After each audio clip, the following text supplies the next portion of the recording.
gols do que jogos na seleção da Holanda. O nosso zagueiro briga sempre com ele na Gabriel Magalhães. Gabriel Magalhães sai na porrada, todo jogo lá na cabeçada, Inglaterra. tudo. Vocês já viram isso ou não? Sim, tem um vídeo bom. Não. Ele já contou isso. É um aqui que pega pro pescoço, é outro que sai, e outro que Pega a bola e dá um tranco na bola. e cai, os dois saem rolando no chão. É um negócio danado. É briga difícil. Sejam todos muito bem-vindos a mais um vídeo top. Eu trago agora para você agora o confronto entre Brasil e Noruega. Eu trago para você agora Pascoal, trago para você Zé Elias, falando desse grande confronto das oitavas de final entre Brasil e Noruega, ou melhor dizendo, entre o zagueiro Gabriel Magalhães da seleção brasileira e o atacante Haaland. Veja o que o Pascoal falou e o que o Zé Elias comentou a respeito do assunto. Mas antes de prosseguir com o vídeo, não esqueça de deixar o seu like e também se inscrever em nosso canal. O que me chama a atenção, assim, para falar do confronto com a seleção brasileira, é que eles não têm muita consistência nos quatro da defesa. Acho que dá para chegar pelos lados do campo. Sim. Eu acho que como o Zé Elias gosta de falar, naquela entrelinha do volante com o zagueiro, é o Zinho que gosta disso, né, Zé? É o vovozinho. Na linha entre o zagueiro e o compacto, né? Na compactação. Tem um espaço aqui, dá para jogar. O Bruno Guimarães adora esse espaço para poder se aproveitar. Então, eu acho que tem. Agora, na frente eles têm três caras, tem torres gêmeas.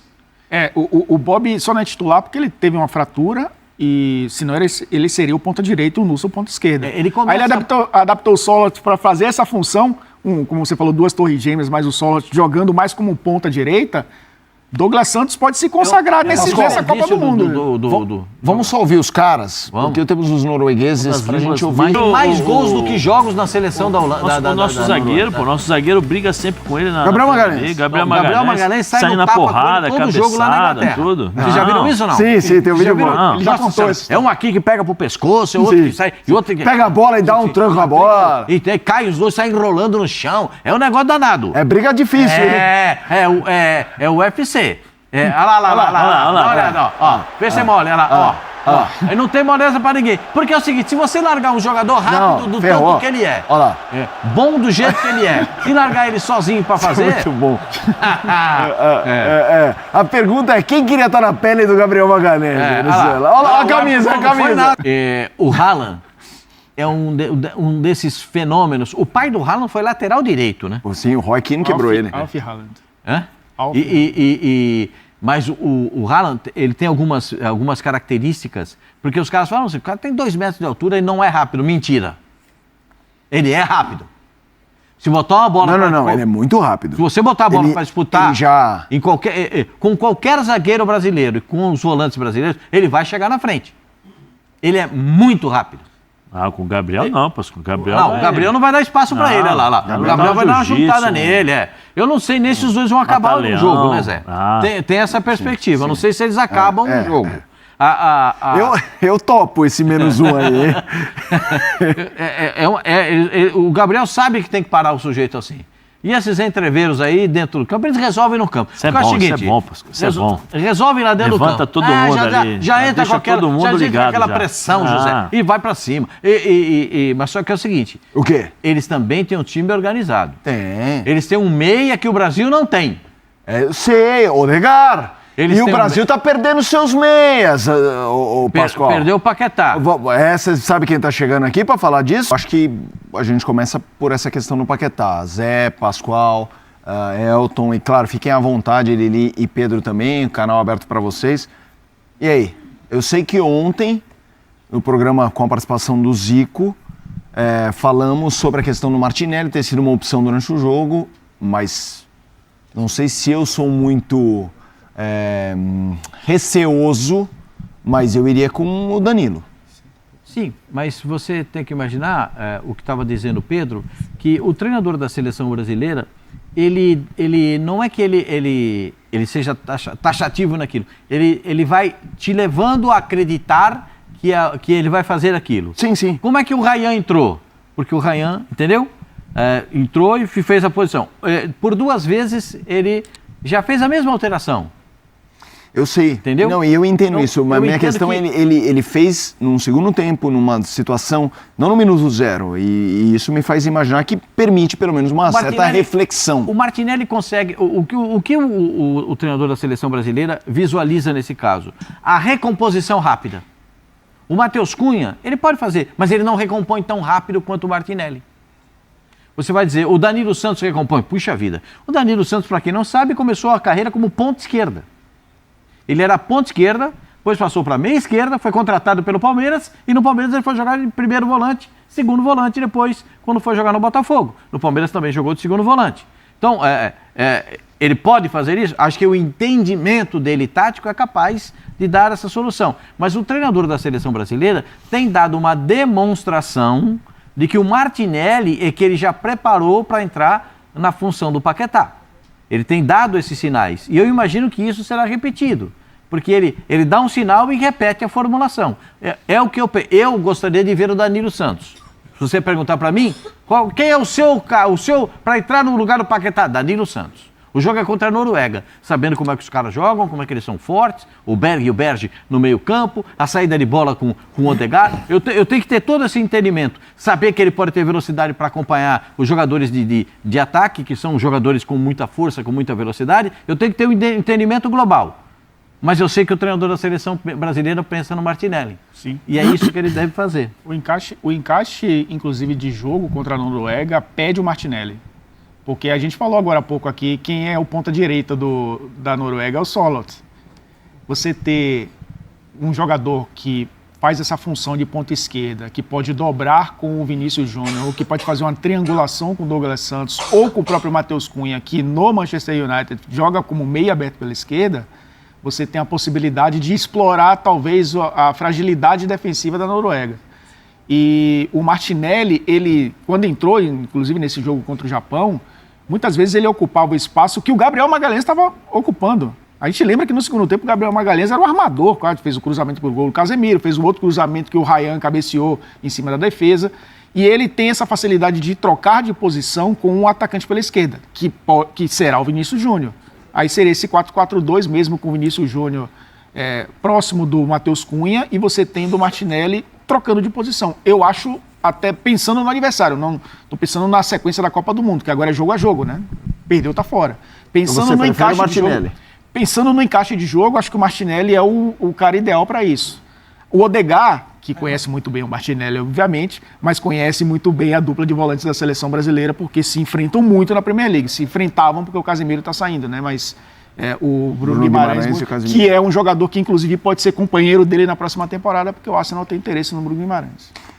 Eu não sei, Zé. Eu não sei se é porque eu sou medroso. Para começar minuto zero, eu penso em caras mais fortes ali. Eu não acho, eu acho que ele deve colocar o Matheus Cunha para fazer essa função, porque o Matheus Cunha, de certa forma, ele faz essa função quando perde a bola, ele volta para recompor ali, ele já jogou nessa posição.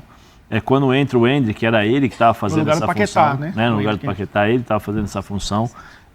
E o time mantém uma estrutura. Estou partindo tudo dentro daquilo que o Ancelotti fala sobre. Não queria mexer na estrutura da equipe, por isso não coloquei o Neymar. Então ele coloca o Endrick, ele põe o Matheus Cunha para fazer essa função, né? E aí abre os dois, o Ryan e o Vini Júnior pelo lado esquerdo para ter mais as jogadas pelos lados do campo. E aí a infiltração dos dois jogadores de meio campo, que foi o Casemiro, que deu 2 cabeçadas, e o próprio Bruno na primeira, que quase fez o gol também.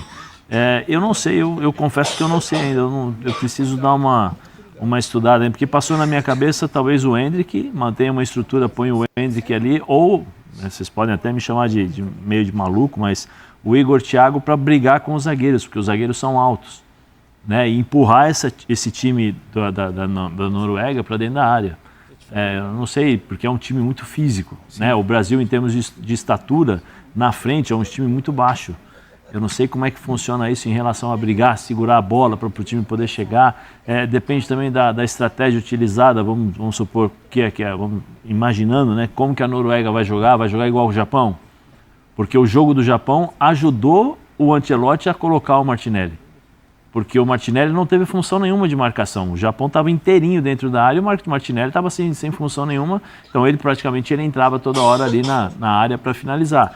Mas o Martinelli até então, ele não criou tantas coisas no jogo. Se você analisar, ele está numa posição que não é a dele. Então, é isso que... E ele acaba se perdendo. Então eu não sei se um jogo tão grande como esse contra a Noruega, que tem uma equipe mais forte, mais pesada que que o Japão, ele vai colocar esse tipo ele vai colocar esse jogador. Talvez ele mantenha uma estrutura com Matheus Cunha e coloque um jogador ali de frente ali, de mais centroavante, porque aí você tem uma variação que você pode ter com o Vini Júnior, né? Porque o Vini, quando ele joga por dentro, totalmente por dentro, ele tem dificuldades. Eu não sei, pelo menos eu, na minha visão, todas as vezes que o Vini criou dificuldades para os adversários, foi na posição que ele jogou no segundo tempo, ou saindo dessa posição. Saindo do lado esquerdo, partindo para cima dos zagueiros, com a bola dominada. O Ancelotti, essa é a grande dificuldade que o Vini tem. O Ancelotti já sinalizou não usar o Matheus Cunha e o Igor Thiago no mesmo time. Isso para ele, eu acho que não é um... Eu imagino que não seja algo que ele vá fazer. Agora, o Martinelli, que é um jogador que ele tem essa função no Arsenal, né? Ele perdeu a posição, inclusive, não é titular absoluto do Arsenal, roda muito ali porque tem pontas que jogam muito bem, mas é um jogador que, nessa função de ponta pela esquerda, e aí pensando no encaixe da Noruega, repetindo, né? Você ter o Solot jogando de ponta direita, esse 1 contra 1, essas dobras em cima de um cara que é muito pesado, eu acho que ele vai apostar num cara assim... O Solot não é nem tão de recompor rápido, né? Não, então... Porque ele não tem essa característica de velocidade. Era a maneira dele ter um jogador que funciona como um finalizador. O que ele faz é deslocar um volante para vir na marcação ou sai um zagueiro para vir na cobertura. E a gente viu o que a Costa do Marfim fez hoje. A Costa do Marfim atacou pelos lados do campo. E a gente viu a Noruega muitas vezes bloquear os lados do campo e oferecer o centro que a Costa do Marfim não tinha para jogar. Então, assim, você ter um cara como o Martinelli que sai da ponta para jogar por dentro também, para oferecer nesse corredor central um cara a mais para produzir para o Vini Júnior, para produzir para o Ryan, para produzir para ele próprio, inclusive, que é um cara que finalizador. Esse é só eu acho que esse é um grande problema, porque o Martinelli ele não produz, ele finaliza, né? Ele não é um cara que... Ele tem uma característica diferente do Paquetá. Sim. O Paquetá produz para os caras finalizarem. O Martinelli é o que finaliza, né? E do Rafinha também. Vamos ver. Posso só já mandar para lá, mandar uma pergunta para o Pedro, para ele ali. Boa noite a todos vocês aí. Só a pergunta é o seguinte, o Rafinha volta como titular ou espera o Ryan? Eu acho que o Ryan dominou a posição, hein? O próprio Paquetá também. Não, o Rafinha hoje não tá nem batendo em bola ainda, não tá nem calçando chuteira. Para oitavas, acho que no máximo seria relacionado. Para quartas de final, a gente está falando ali de dia 11, né? Sim. 11 de julho. Que aí ganharia 15 minutos. Eu não acho que ele estaria exatamente voltando. Eu acho que ele voltaria aos poucos.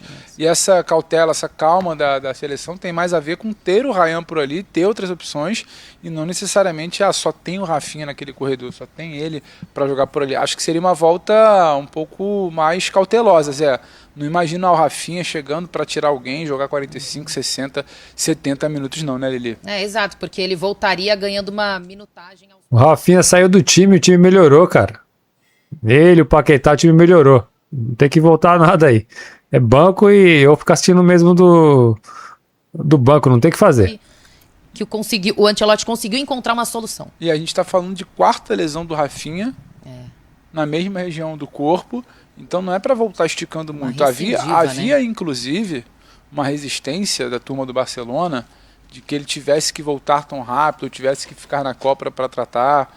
O Barcelona, na visão dele, enquanto clube, achava que o Rafinha não tinha nem mais que jogar na Copa, que tinha que voltar para tratar com calma, mas também tem o interesse do clube que não quer saber de seleção, quer saber dele. Dentro da seleção brasileira, tinha uma ideia de voltar nas oitavas se precisasse arriscar. Chegou agora, entendeu que não precisa arriscar, vai segurar para ele poder participar nas quartas. E eu não acho que seja algo como vamos correr para ter o Rafinha como titular, porque nada ali está funcionando. Foi justamente na saída do Rafinha que minimamente o Ancelotti começou a encontrar alguma solução por ali. Inclusive é um mantra interno que ele já comentava ontem, que aí deu para pescar bem a sensação do que eles imaginavam da seriedade da lesão do Paquetá, mais uma vez temos um problema, mas até aqui, quando tivemos problema, arranjamos solução também. A seleção batia muito nessa tecla ontem com as pessoas que a gente conversava sobre a eventual perda do Paquetá, que acabou se confirmando hoje para a sequência da Copa do Mundo. E Lili e Pedro, uma pergunta dupla. A primeira que se escora nessa coisa do... Pelo amor de Deus, não sei se vocês estão acompanhando os memes aqui no Brasil.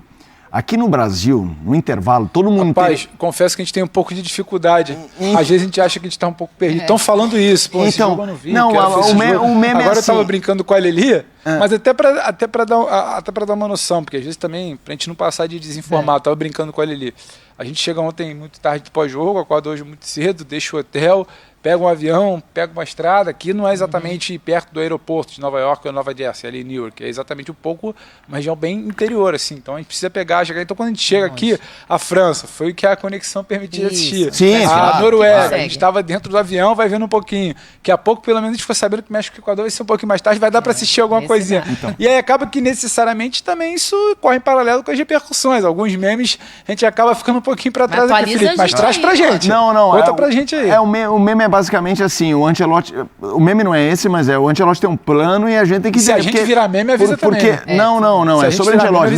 Não, felizmente não. A gente, aqui na ESPN, eu sei que você defende isso, Pedrão, a gente dá a notícia, né? Não somos notícia, a notícia está com o Ancelotti. Tá tudo bem.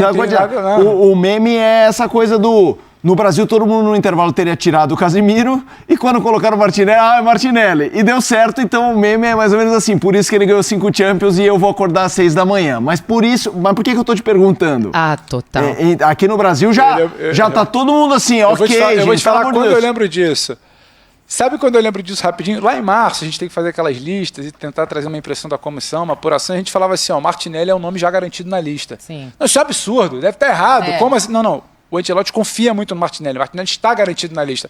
E acho que o jogo de ontem prova. O Martinelli, quando é a primeira opção a todo momento, o Ancelotti lamenta que não teve Martinelli naquele primeiro amistoso, porque ele estava na final da Champions. Já usa ele no amistoso contra o Ele confia muito no Martinelli e muito pelo que ele pede, o Martinelli faz. Se é brilhante, se não é, se gera jogo, se finaliza. O que ele pede, na visão da comissão, o que ele pede, o Martinelli entrega. A gente tenta trazer essa visão da comissão. Mas é por isso que efetivamente a gente tá aqui sentado, fazendo piada da direção da Lili. Ele está lá, ganhando um monte de Champions e comandando a seleção e Copa do Mundo. Mas para efetivamente ir para a pergunta bifurcada, a primeira Claro. O Martinelli, obviamente, deu muito certo num jogo no momento, como disse o Zé Elias, em que o Japão, já era muito claro o roteiro do jogo. O Japão estava atrás, o Japão não estava saindo, então pensar muito na questão defensiva já não era tanto uma questão.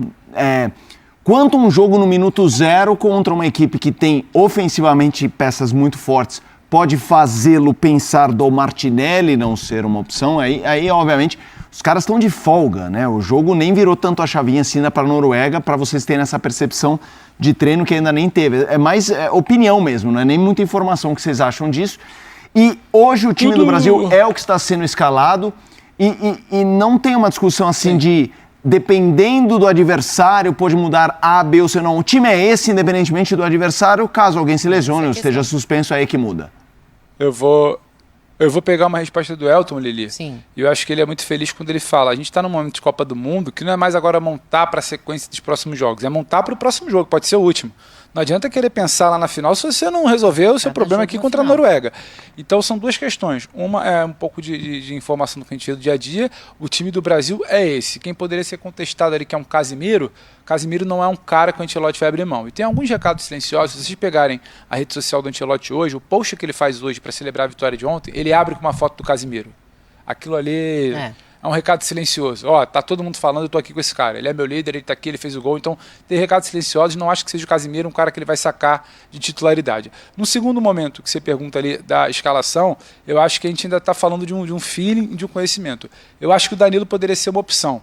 Mas eu acho também que o Danilo é um cara que veio numa esteira de muita expectativa de tomar a vaga de alguém durante a Copa, mas o Ryan acabou ocupando esse espaço de tomar a vaga durante a Copa. E o Danilo não foi exatamente testado a vera em Copa do Mundo. Ganhou minutos, entrou em jogo resolvido, teve ali. Então acho que talvez tivesse um pezinho um pouco atrás da comissão com esse cara que ainda não foi testado exatamente na fogueira da Copa. Para começar um jogo de oitavas, talvez seja melhor ir com quem já está e com algum operário, digamos assim. O Martinelli não vai ser o Paquetá.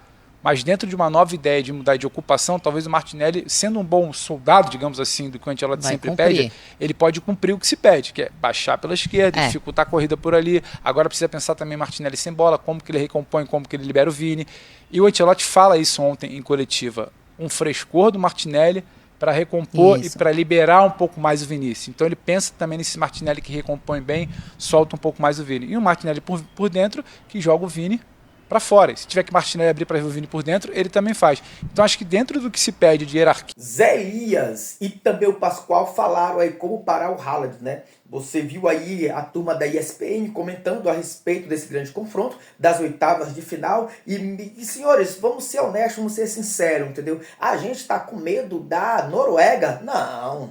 Mais uma vez eu digo, a que ponto o futebol brasileiro chegou? Com medo da Noruega. Rapaz, vamos atropelar, vamos passar por cima, não vai ter Haaland, não vai ter atacante nenhum que vai parar a seleção brasileira. Até porque a nossa dupla de zagueiros é a melhor dupla do futebol mundial. E eu não tenho dúvidas que vamos passar aí pela Noruega e aí nas quartas de final, aí sim é páreo duro, né? Mas até então você viu aí o que o Zé Elias falou, você viu também aquilo que o Pascoal falou, vocês viram também aí eles comentando a respeito do Martinelli, né? Falando a respeito dos grandes jogadores da seleção brasileira. E você, torcedor, que chegou até o final desse vídeo, não esqueça de deixar o seu like e também se inscrever em nosso canal.